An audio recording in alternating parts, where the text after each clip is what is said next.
கட்டி அனுச்சியா புத்தம் எந்த கோயில போய் அடிச்சு நைவனோ தெரியப்பா தெய்வமே என்னை பார்த்து இப்படி எல்லாம் பேசுவது நீங்கள் முறையா தெய்வமே செய்ய வேண்டிய ஆரம்ப வேலையே இதுதான். அப்படியா வைகுந்த வாசனையாக நீங்கள் செய்யல இது என்னை விட்டு விடுங்கள் சுவாமி என்னால் முடியாது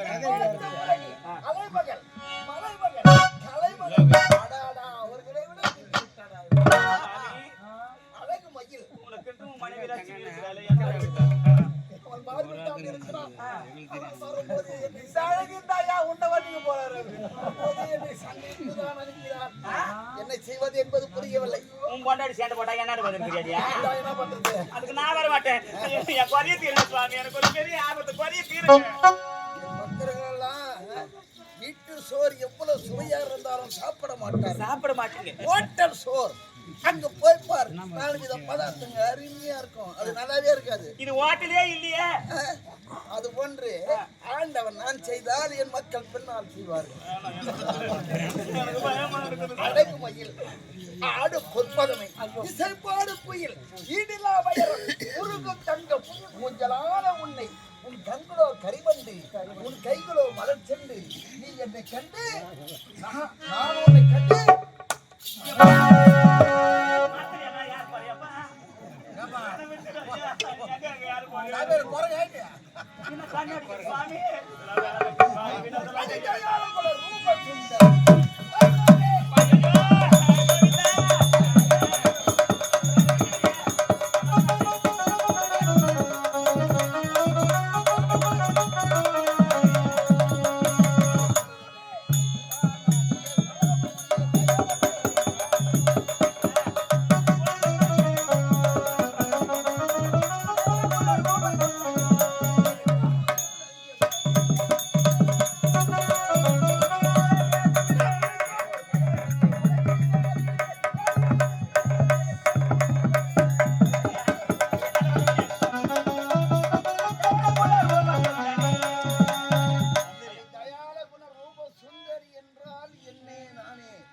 நானே தயாளன் என்பவன் நானே சுந்தரி என்பவன் நீயே மனமோகன பானே பல வந்தனம்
ஒரு 4 அண்டை வெட்டிருப்பேன்.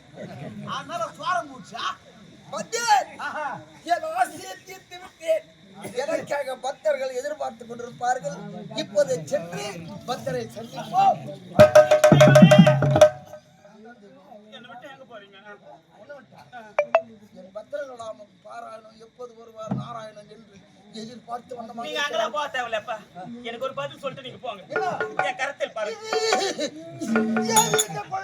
என்ன ஓட்ட பத்தியில் வர மாதிரி ஓட்டுங்க. எங்க என்ன காட்டீங்கப்பா? ஒண்ணுமே தெரியாது போல நடிக்காதீங்க. எல்லாம் நீங்கள் போட்ட விதைதான்.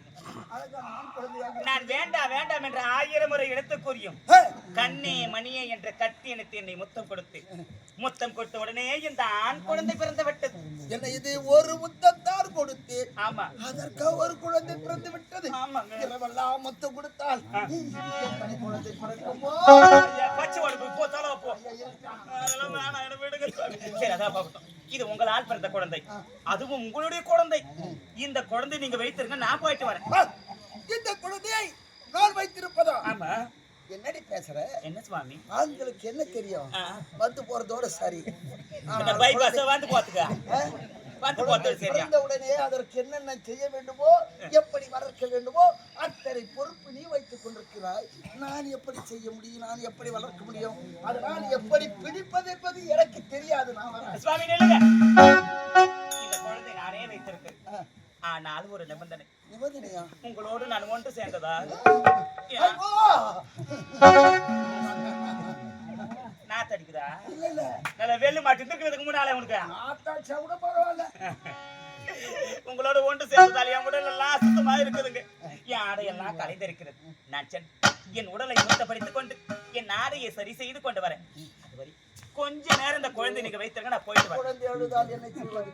பாலுகள் கொடுங்க. ஐயோ, நான் எங்கிருந்து வரி கொடுப்பேன்? வச்சது லாபம் தான். ஐயோ, குழந்தைக்கு தலைவர் நிக்கல பாத்து. நான் எங்கிருந்து கொடுக்குறது பாரு? மகளே, அப்பாவை பாரு. அப்பா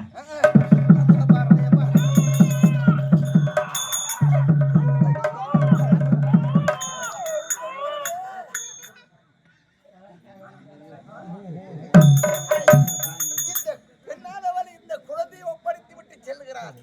எங்கே செல்லுகிறாள் என்பதை பார்ப்போம்.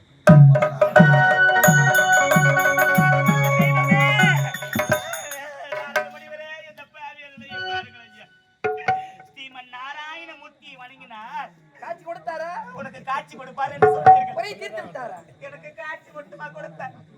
என்னை கட்டி அடித்து முத்தம் கொடுத்து ஒரு குழந்தையை கொடுத்து விட்டார் ஐயா. பிறகு அந்த குழந்தையை அவரிடம் கொடுத்து விட்டு உங்களை பார்க்க வேண்டும் என்று ஓடோடி வந்திருக்கிறேன். அப்படி என்றால் உன் குறை தீரவில்லை, நீ மீண்டும் ஆணாக மாற முடியவில்லை. ஆணாக மாற வேண்டும். மற்றொரு மார்க்கத்தை சொல்லுங்கள் சுவாமி. இவரை விடு, இன்னொருவர் இருக்கிறார். இன்னொருவரா?